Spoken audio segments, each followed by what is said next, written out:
Record here. All right. Well, this is Brian Johnson with Finance and Commerce newspaper, and I'm pleased to be joined by William Price, Sr. William was recently hired as new Senior Director of Real Estate Development with Project for Pride in Living. William joins the organization with more than a decade of experience in equitable development and affordable housing finance, most recently at the U.S. Department of Housing and Urban Development. Thank you, William, for joining me. How are you doing today? I'm doing great, Brian. Great to be with you. Thank you for the opportunity to talk about the great work that PPL is doing. Yeah, absolutely. So, when did you join PPL? How long have you been on board? So I joined the PPL team back in early June as a new senior director of real estate development. And as you know, we're a Twin Cities-based nonprofit. We've been around for 53 years and focused on housing stability, career readiness, and financial empowerment. So I was glad to join the team, and this is an excellent opportunity to continue that great work going forward. And can you tell me a little bit more about your specific job duties with PPL in your new role? Absolutely. Absolutely. So my background is in government finance and affordable housing policy. And here at PPL, I will be leading our real estate development team.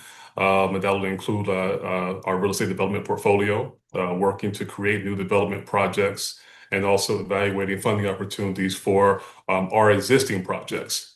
Um, PPL has a excellent history in the community of providing affordable housing solutions for a very long time, and we build hope. We try to build assets and self-reliance of individuals and families with lower incomes, really attempting to provide transformative housing change, um, change from a individual level, but also trying to change our housing systems as well. And our team here, especially the real estate development team, is focused on affordable housing, the equitable development side of our organization, centering that in our development opportunities. And the PPL currently owns over 1,600 units of affordable housing in the Twin Cities, and with more than half of those units being supportive housing units. So providing housing units to those in our communities who are in the most need of stability. And this is the type of housing that provides extra wraparound services for residents who are exiting homelessness and facing significant barriers to stable housing. And so I know here at the PPL team, we're consistently evaluating ways to augment our work and continuing to meet the need of the residents in our communities who need our assistance the most.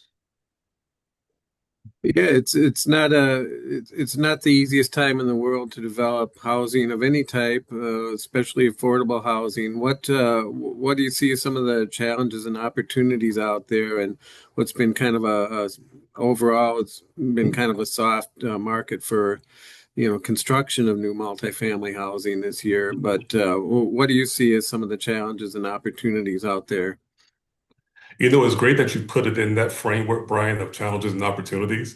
I think that we're consistently looking at that in terms of adjustments based off of those challenges and consistently seeking opportunities going forward.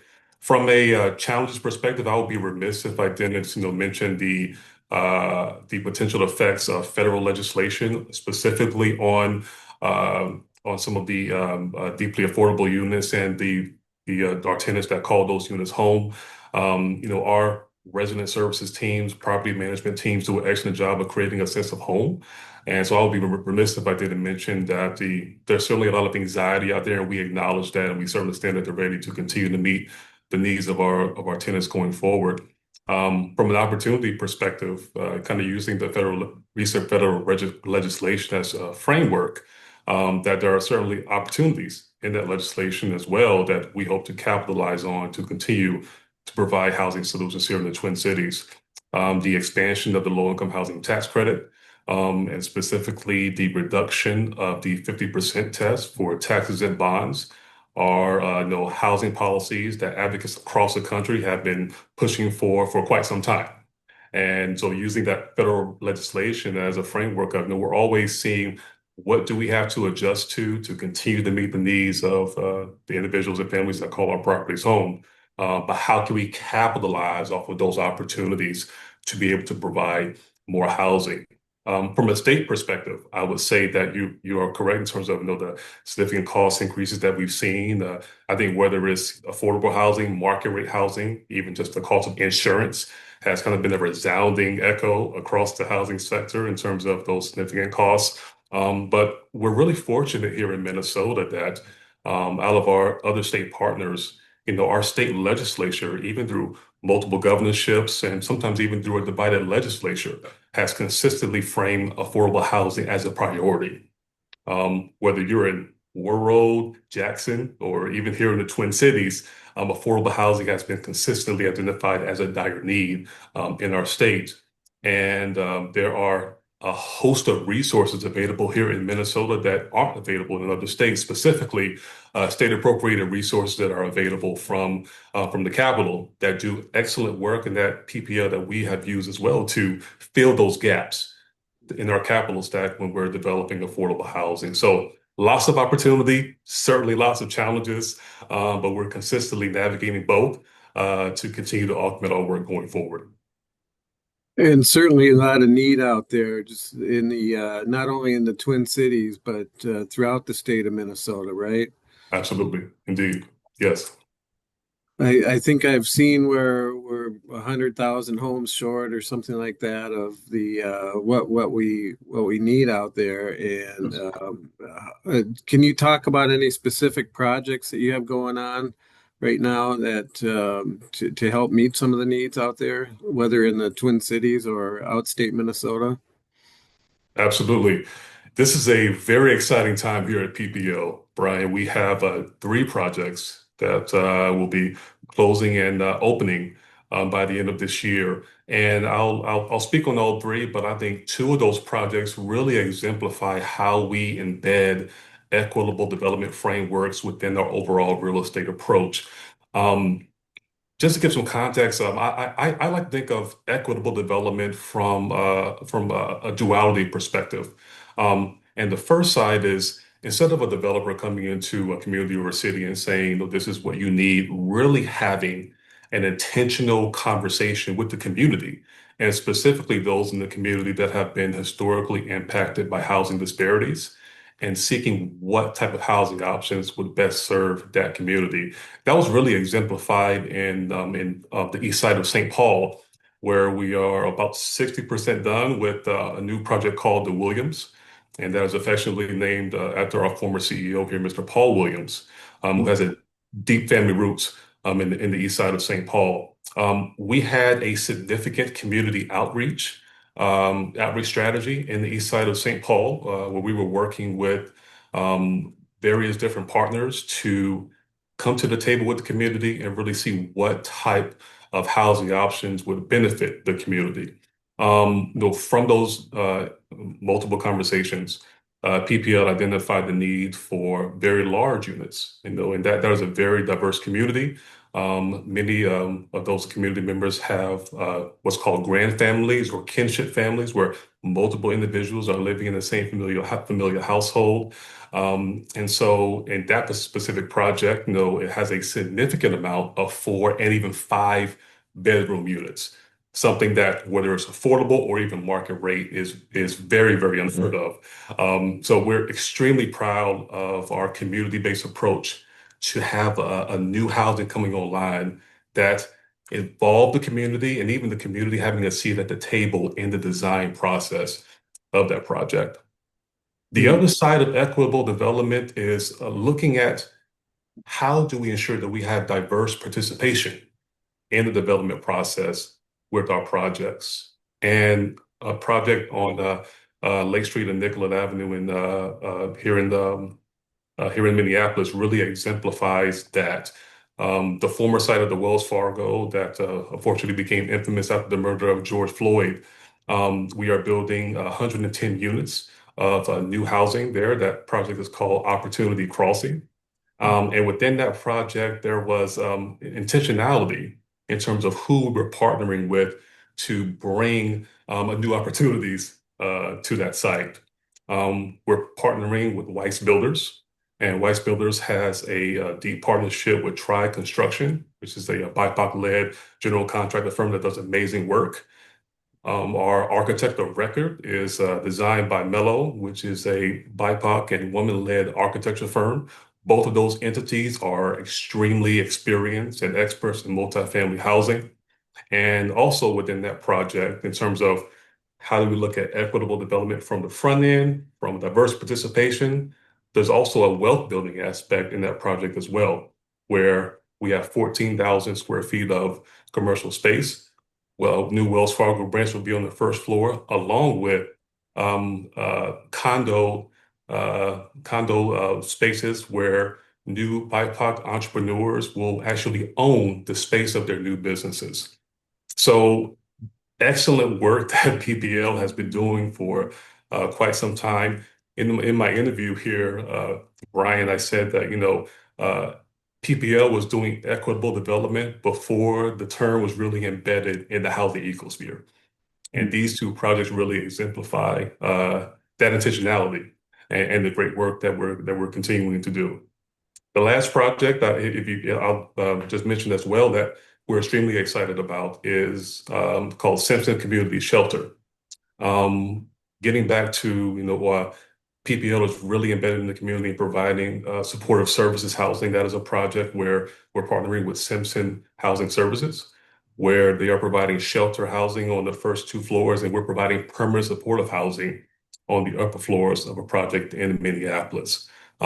Three extremely exciting projects, very different concepts, but within each of those concepts, you can see intentional strategy in terms of us working with the community, providing housing options that really meet multiple needs, and hopefully will continue to address, as you mentioned, to see a significant housing shortage that we're seeing in the Twin Cities. Yeah, and those are great projects. And do you work primarily in the Twin Cities, or are you active in outstate Minnesota and beyond as well? We primarily have worked in the past in the Twin Cities. We have expanded to some first ring suburbs in terms of providing affordable housing options as well. For example, late last year, we opened Union Park Flats, which is a affordable housing development in St. Louis Park, where we partnered with a local congregation who was really intentional in providing affordable housing options in the area. So yes, we're currently focused on the Twin Cities metropolitan area.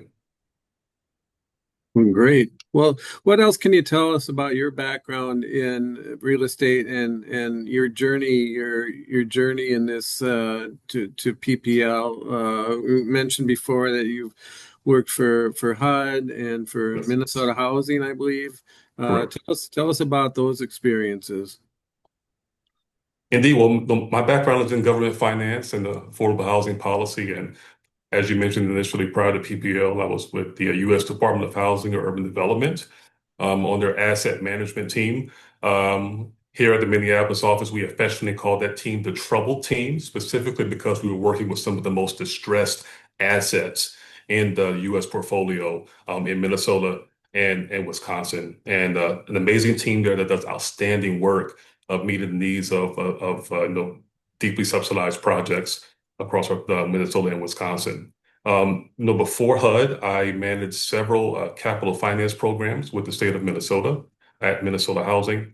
Those programs included the low-income housing tax credit program, the tax-exempt bond program, and also the housing infrastructure bond program, which for quite some time has been the state's primary use to create new supportive housing units and also even senior housing units. And both of those roles established my deep understanding of affordable housing finance and the tools, as we call it, the alphabet soup, the various tools, funding sources available to help create and maintain more affordable housing infrastructure.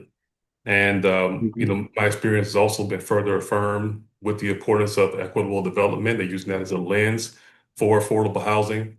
When I was with the state of Minnesota, I did a significant amount of policy implementation and development around equitable development, and also looking at diverse targeting of development entities such as general contractors and architects. So coming to PPL, Brian, was really full circle for me. I worked on this exact work on the policy side.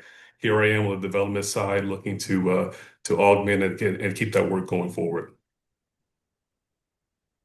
Great. Well, what else are you working on? And well, you mentioned some great projects here in the cities. Anything else in the pipeline that we might be hearing more about in the coming weeks and months? Well, Brian, I would encourage you to keep watching PPO. We're doing amazing things here with those three projects as well. Even on we have a smaller portfolio of duplexes, fourplexes, and sixplexes that we are using to build wealth here in the Twin Cities metro area with our reseed program, where we're allowing those projects to be purchased by emerging BIPOC developers.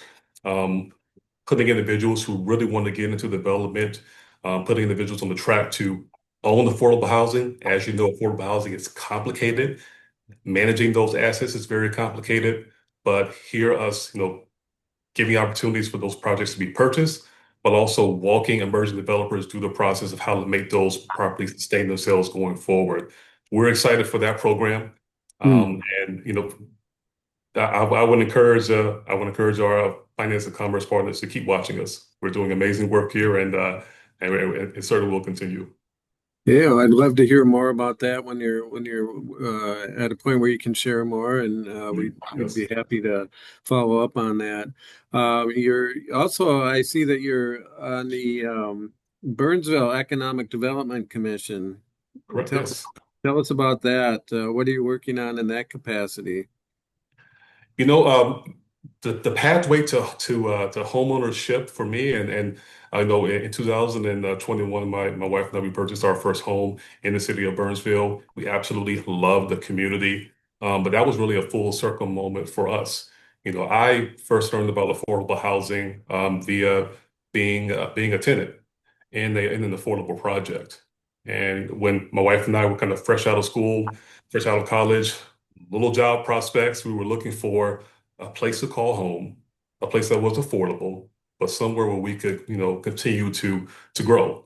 And we found out about the LIHTC program, and from there, I made my way to Minnesota Housing, and throughout the course of my career, I've been really intent on using affordable housing as a way to give back, and really making sure that other individuals and families have the opportunity to build that foundation of future success with affordable housing. So we purchased our first home in Burnsville. It is an excellent community, burgeoning community, a very diverse community. A lot of economic activity going on, even though there's not a lot of land available for new development. The Economic Development Commission, the City Council, Planning Commission is extremely intent on making sure that there are opportunities for redevelopment in our areas. And whether you're driving down County Road 42, County Road 13, you're seeing new development. You're seeing new restaurants. You're seeing new places for our kids to enjoy. It's a fabulous city, and we're really fortunate to be a part of that community. Yeah, and you're a graduate of Penn State University, I see. That's correct. Yes. Tell us about that. Are you from that part of the country, or how did you make your way to Penn State? So I'm originally from North Carolina, and I came to Minnesota. I did 2.5 years at Macalester College. That's Hmm. actually where I met my wife, who graduated from there. And then subsequently, I went back and finished my career with Penn State's World Campus. So, the opportunities that are bound to finish your education online. I was extremely thankful for that opportunity to wrap up that and to continue my education going forward. All right, So, excellent. so, so, so I do claim the Nittany Lions, absolutely. All right, and McAllister. Yeah, yeah, there we go. Indeed. Yeah, two fine schools there. Yeah. Well, we covered a lot of ground here. Anything else that you'd like to uh, put in a plug for anything, or anything else you'd like to mention before I let you go? Brian, I just thank you for the opportunity. PPL, I was well aware of the work that PPL did prior to coming here, and I had immense respect and admiration for the work that Mr. Paul Williams and his team has done it for quite some time. I was in the meeting the other day, and our new CEO, Carla Henderson, said that, our goal here at PPL is to develop people, to develop families, to develop communities. Mm. And this is an amazing place to work.